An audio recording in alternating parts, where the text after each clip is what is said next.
नमस्कार, मैं स्वागत करता हूं आपका अपने ही चैनल पर जिसका नाम है डीप सर्च 6। और आज बात करेंगे सर 5G आ गया है और 5G आने पर हमें किस शहरों पर नज़र रखनी चाहिए। सबसे पहले मैं आपको बता दूं 5G लाने के लिए VI, एयरटेल और जियो ही इन रेस में कूद रहे हैं। लेकिन आपको ये भी समझकर चलना चाहिए कि एयरटेल ने भारत में सबसे पहले 5G लॉन्च कर दिया है और आज शनिवार से ही वो 8 शहरों में अपनी सुविधा देगा।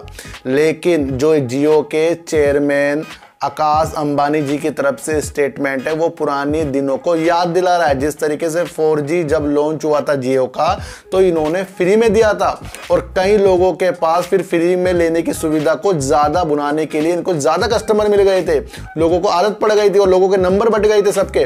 और जब हमारे नंबर जब काफ़ी लोगों में चले जाते हैं तो उस नंबर को बंद करना एक मुश्किल का शब्द हो जाता है। इसलिए भी जियो इस मैदान में जीत गया। तो उन्होंने अब फिर कह दिया है कि वो जियो के ग्राहकों के सस्ते से सस्ता 5G उपलब्ध कराएंगे। आप इस बात पे गौर करें सर कि उन्होंने कहा है कि सस्ते से सस्ता 5G उपलब्ध कराएंगे। अब एयरटेल ने यहाँ पर सबसे पहले अपना पासा तो घेर दिया है, लेकिन आपको ये जानना है कि पासा तो पलटेगा जियो और ये 2023 में पूरे इंडिया में 5G अपना लॉन्च कर देगा। तो सस्ते पे जाइए सर। और सस्ते पे जाकर इसने 4G को महारत हासिल भी की है इसने। जिस तरीके से कस्टमर BSNL से भी टूट के आए हैं, आइडिया से भी टूट के आए हैं और एयरटेल से भी टूट के आए हैं। तो 5G तो लॉन्च हो गया, बहुत अच्छी खबरें हैं।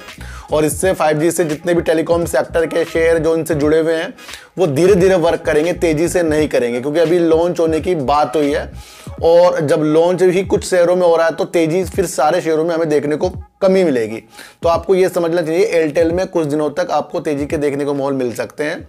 जियो में हाल ही में आपको तेजी के माहौल देखने को ना मिले, यानी कि रिलायंस इंडस्ट्री में, लेकिन आने वाले दिनों में आपको तेजी के माहौल देखने को मिलेंगे। अब बात हो रही है सर वोडाफोन आइडिया, तो वो अपना टावर का जो भुगतान है उसमें उलझा हुआ है। वो टावर कंपनियों से बात कर रहा है, आसान भुगतान शर्तों के लिए वो बात कर रहा है कि भाई कुछ समय सहूलियत दो कि हम आपका बकाया लौटाएं। तो ये एक पॉजिटिव संकेत है वोडाफोन आइडिया में कि वो बात कर रहा है। लेकिन वो 5G से पलट अपने टावरों में उलझ गया, अपने बकाया में उलझ गया। जिस तरीके से वो फंड की भी उसको चिंता है, बैंकों से भी उसकी चिंता है, प्रमोटर को भी चिंता है कि वे किस तरह से इसको बचाएं। तो कहीं ना कहीं ये पहले अपनी एक एक कड़ी को सही करेगा, उसके बाद ही वोडाफोन आइडिया फिर 5G के बारे में बताएगा, या कुछ ही दिनों में 5G की भी लॉन्चिंग की डेट जो वोडाफोन आइडिया करेगा वो निकलकर वोडाफोन आइडिया की तरफ से भी आ सकती है। तो वो भी एक तेजी का संकेत वोडाफोन आइडिया में डाल सकता है। फिलहाल तो टेलीकॉम सेक्टरों में बाहर आने के दिन शुरू हो गए हैं और सबसे ज़्यादा मुझे बाहर आने के दिन रिलायंस के दिख रहे हैं, क्योंकि वो सस्ते पे ही विजय हासिल करेगा। तो ये तथ्य होते हैं, इसको हमको समझना पड़ेगा सर। तो सर ऐसी वीडियो देखने के लिए मेरे चैनल पर आइए, जरूर सब्सक्राइब भले मत कीजिए, लेकिन मेरी बातों को गौर से सुनिए ही सुनिए। तो चीटी को आटा दीजिए, गाय को रोटी दीजिए और अपने बच्चों को ज़्यादा से ज़्यादा प्यार कीजिए, क्योंकि बच्चे ही आपकी मासूमियत के साथ पलटेंगे। तो फिर मिलेंगे आपसे वीडियो के साथ, जब तक के लिए नमस्कार।